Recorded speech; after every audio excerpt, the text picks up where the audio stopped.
Hello. Today this video will be a bit different. Someone has been very mean to me and I'm going to complain about it. So today when I'm measuring stuff, usually it takes me a few tries to get it the right amount. And when I was measuring one of the things that I was measuring, I got it within two tries, which means that I changed the amount two times and I got it. And I was like, oh yeah, I got it in two tries, nice. Oh, we don't dare to say that. Remember who you are. You can never get it in two tries. You can never do anything right. You mustn't think that. You mustn't say that. What is wrong with you? And then I have to close my eyes and I have to think through, hey, this is reality, right? I got it within two tries. It's a reality. It's not me bragging. It's not me being a show off. It's not me being delusional. I have to think through that, and then I have to be like, no, but I have to keep measuring stuff, and I'm just wasting time, and it's just this.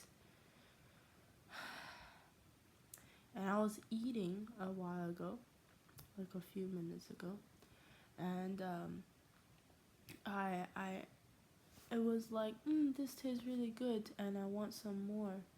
You have to remember that you don't deserve to eat, and if you eat more than you already have, then all the food will be gone because there is actually not a lot of food. It was like a, but like we can make more. It's not like we can't afford food. It's just that that serving happens to be that size. Oh, you can't eat more because if you're eating more, then you're just a greedy. And if you eat more, then there will be nothing left or not enough left for everybody else, and that you mustn't be greedy and whatever.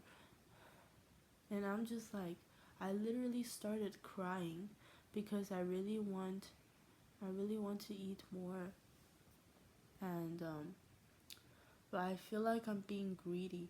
You know that scene in the Finding Nemo movie where all the seagulls are like, mine, mine, mine.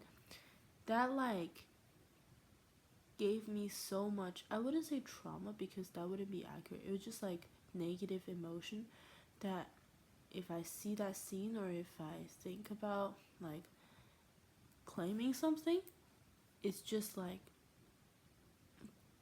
disgust and fear and anger and like darkness. It was not fun.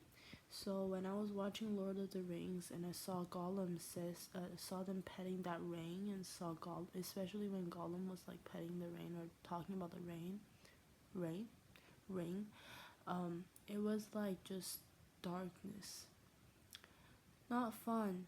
I don't know, whatever's wrong with me, not fun. Um, and in the movie, this spoiler alert, um, when Smeagol was thinking, well, I want to get rid of Gollum, and Smeagol told Gollum, well, I don't want you. I'm not listening. What I've said, I'm not listening so many times in my life. Um, Smeagol was like, I'm not listening. I don't want to hear you. I don't want to see you. I don't want to be with you. Leave me alone. And Gollum was like, yeah, but remember who was it that saved us during those dark times? It was me. You survived because of me. We survived because of me. I am the one who saved you. You can trust nobody because everybody is bad and everybody is hurting you and everybody is liar. I'm the only one that got you through. And Smeagol is like, yeah, but I'm not listening because now we're safe. Now Master can take care of us. Leave me alone. I don't want to see you. And then Gollum just kept saying like, no, your master's a liar, blah blah blah. And then Smeagol just kept saying, nope, nope, nope, not listening. Just stop, go away, leave me alone. And then everything was quiet. And that scene gave me a lot of encouragement. And until the part where he was tortured by the people, by Faramir's people, and Gollum came back and like, see what I told you. And Smeagol's like, no, I don't get it. No, I don't. No, no, this is not happening. Um, I've also said this is not happening so many times in my life. And Smeagol's like, no, no, actually, our master is actually really nice to us. And the Gollum is like, look at where you are right now. Like, seriously, bro. And then he's back. So I was thinking, okay, this is how Billy Milligan died. Just because some of his personality kept like raping people or something and stealing things from people. I don't remember which one, but um, the rest of the personality didn't have anything to do with it. But as he was in the healing process, people kept saying, "No, you are faking it," or "No, you deserve death." So it's similar to yelling, "Why don't you jump?" to someone who is holding on to the hands of a firefighter who is about or already half jumped off a building. It's like saying that. So I don't know. I'm not making much sense here. So Billy died, um, of like heart attack or something at the age of 50 something. So I don't think that's fair because if you don't imprison them, they're gonna do more harm to society. If you do imprison them, then you're basically imprisoning two guilty people and a bunch of other innocent people. So that's not fair. And they do this, they have so many people living inside them because they are broken. They are literally broken. So it's not fair. It's not fair to anyone, really. It's not fair to the person who's doing the crime. It's not fair for the person who's the victim. The society's not fair. Everything's not fair. In this case, there is no solution to this. Um, and yesterday, when I was thinking how some of the elves chose to sail off to the Undying Land, and I just felt like the overwhelming sense of sadness and like just grief and loneliness. Even though the Undying Land is a fictional concept, and then it's like I'm not going there, not in imagination and not in reality, and my parents are not going there because it's not true. So like I don't know why, but just thinking about it just makes me really really sad. Like not the type of sad that it makes you cry, the type of sad that makes you feel like hollow and makes you feel like you have already died. It feels kind of bad. So I'm thinking, why do I hate this idea so much? I think it's because it's the idea of going someone that I like or someone that I care about going off to a really peaceful place where nothing happens. First of all, nothing happening is scary to me. Um, a really nice place where nothing happens, where they're not allowed to come back, which means I'll be really lonely. But that doesn't seem to be why I was so sad and saddened. I don't know how English grammar works by this thought. So yeah, I tried telling. I don't even know if it's like myself or whatnot. I'm pretty sure I don't have DID, yeah, because I don't have trauma, and also at least I don't have trauma severe enough to cause that, and I also don't have memory gaps, and I also don't have like how people with DID sometimes they lose control of their body because their other personality is in control. I never had that, but I do have, I don't know, memory issue because sometimes I will open my homework and homework will be done, and I don't know why. But that happened once though. But it is my handwriting, and as I look at it, I remember doing it. But I don't know, just weird stuff like I put my cup in this place, and next thing I know, it's gone. Or I will find my phone in the middle of my laundry for no reason. I just don't know why. But yeah. So I tried to tell Link. I just call it the voice, cause what else am I gonna call it? Me? It's not me. Another personality? It's not another personality. The devil? Definitely not the devil. God? Definitely not God. So I just call it the voice.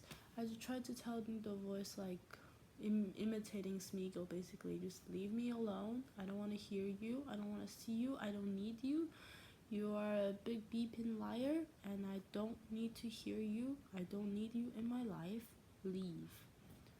Um, yeah, so uh, the great silence in the portrayed in the film did not happen, and instead I was vaguely I mean like the thoughts was not in the form of words, it was in the form of feelings. You know, when you think, sometimes you have an internal monologue, sometimes you have feelings, sometimes you have pictures, sometimes you have vague concepts, right? It was like a vague concept of basically threatening me with like all the nice memories, and I'm like, no, you are not the one that gave me those nice memories. You're the ones that was telling me. Well, I didn't say that before, but now I'm adding to it. You're the one that's telling me that when I'm crying, it was just an act to get other people's empathy, and it was all just an act. And you're the one that's calling me a slut when I'm not one. You're the one that's calling me a liar. I mean, I am a liar, but like, it's different when it's used as an insult. You're the one that's telling me to go into the middle of the road and kill myself. Leave. I don't need you. You never saved me from anything. It's not even like DID where they saved you. It's not even like that. You never saved me from anything. You never gave me a piece of useful advice. All the protection you provided was to warn me pre what's it called, like before the fact, so that if somebody says something mean to me, I'll be prepared. But the problem is, usually when people say mean things to me, you never saw it coming. And when people don't say mean things to me, it's as if they already did, because I'm already hurt by you. So why do I even need you? Maybe I needed you before because I was too young or inexperienced, or I don't know, autistic, to understand basic social patterns. But now I know more, and now I know how much my parents love me, and now I have actual support. I don't need you. I've never needed you. You are like a crutch that also stabs me on the ribs. Yeah, it make me walk better, but like I'm bleeding out at the same time, so I don't need you. I don't know, that seemed to work. Recording works. Or recording helps. Yeah. English is not my first language. I don't think English is a very smart language. It's not the most pretty language. It's not the most logical language. It's not the most, what's it called? Like condensed language.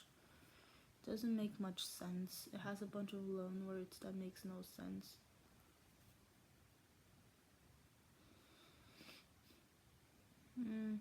Yeah, basically that's it. My room is full of laundry right now. I'm not gonna show you because of personal reasons, but just know that there's laundry over there, there's laundry over here, there's laundry over here. My life is a mess, and I get guilt because everybody is so nice and supportive to me, and God has saved me so many times from various things, and I am still living like this. But to all the people who are watching who feel like they have failed themselves or feel like they have failed others, and people who also have the voice talking to them like that, please don't listen. They're not gonna help you. Um, Sometimes it's less painful to hear the actual insults coming from actual people than to hear the insults coming from the voice, because the insults coming from actual people, if what they said is right, then improve, change it, correct yourself. If what they said is wrong, try your best to ignore it, because just like that analogy was, oh, I hate your blue hair, to a person who does not have blue hair, just like that. So it is, in my experience, much better to actually hear the insults and let the unexpected things happen and hurt me, and it will hurt much less, and it will make much more sense than to listen to the voice telling me stuff that has no logic. um, I have been called a slut so many times, and it's only by the voice and not by anybody in real life. So yeah, don't listen to the voice. You can do it. Go to therapy if you need to. I know a lot of therapists, as far as I know, does not know how to do their job right. But you know what? You know what's best? Pray, because God knows everything and God loves you. So God is the best therapist. So allow yourself to feel your feelings. Allow yourself to be a human, because you are a human. unless you're a cat watching this or something. Um, Never give up, even if you feel like there is nobody in this world that love you and you don't love yourself. First of all, God still loves you, and there's always people out there that you haven't met that will love you, and please do not rob them the opportunity of being able to meet you by dying. I know it's hard. I know it's really hard, really, really hard. But sometimes, um, if you can just hold off suiciding for like 1 minute, it's gonna help the world greatly. I know it doesn't seem like a lot. I know it seems like I'm just lying to you to try to get you to do things or whatever, but I want to say I've been there, but I know a lot of people had it far, far worse than me because I know I'm pretty well off. Um, but you know, if nothing else, be like Smeagol. Tell Gollum to go away because you can run away or ignore harm that comes from reality, or you can fight back. But if the harm comes from yourself, then you can't escape that. So yeah, thank you so much for listening, and I hope you can have the strength to hang on to the state of living. Thank you.